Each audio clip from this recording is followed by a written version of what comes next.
On today's episode of Warehouse Safety Tips, we're going to be talking about minimizing severity. So stay tuned.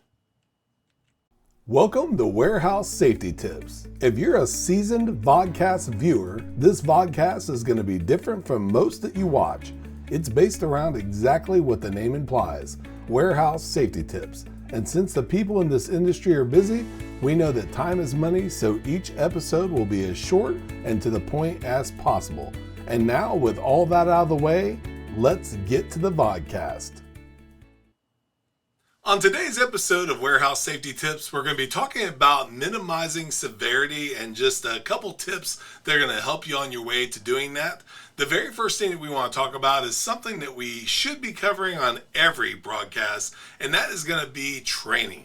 Making sure that you go through and train on anything that has to do with minimizing accidents, looking for anything that could possibly happen, and just being safe overall. That is always going to be one of the absolute best tips that we can ever provide. We're going to give you another one that's also kind of a no-brainer, but that is going to be the first step that is going to help you the most, is just making sure that you implement training in the best possible way.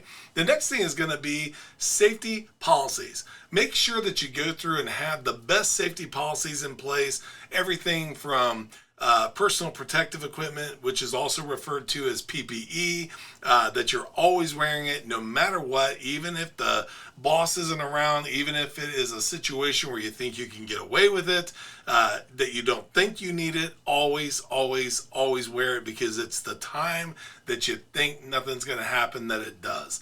People will always say, I've done it 1,000 times and nothing happened. That's usually when something happens. So make sure that you always implement the absolute best safety procedures that you possibly can.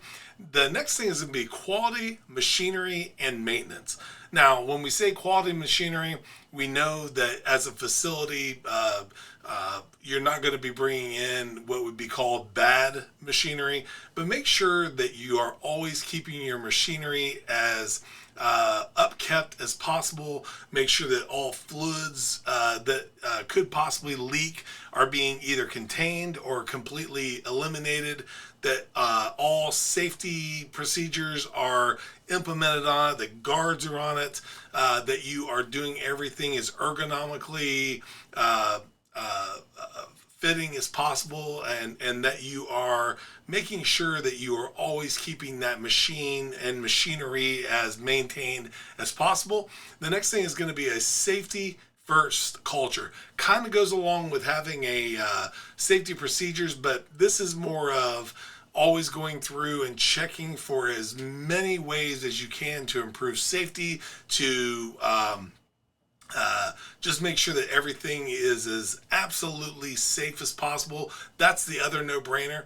And then the fifth thing is going to be emergency preparedness and response training, so that you know where all the fire extinguishers are, the defibrillators, the eye wash stations, that you know where all exits are, that you have a plan in place that if you have to exit, that you know how to account to make sure all staff is present, that you know where to go in the case of inclement weather in the form of like a tornado, what to do in a fire, how to proceed, not to run, just all the different things that go along with emergency preparedness. And then the last thing is just make sure that you always know that these are just tips to give you the best possible ideas of things that you can do, but make sure, as always, that you go through and do whatever it is in your particular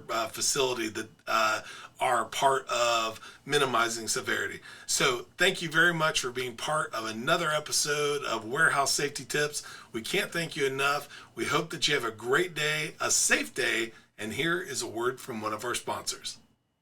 It's scientifically unexplainable. It's virtually indestructible. And it's taking over the entire planet.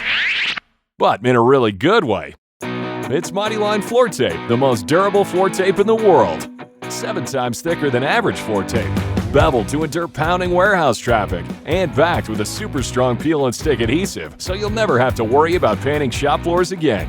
Mighty Line Floor Tape, the only durable stripe.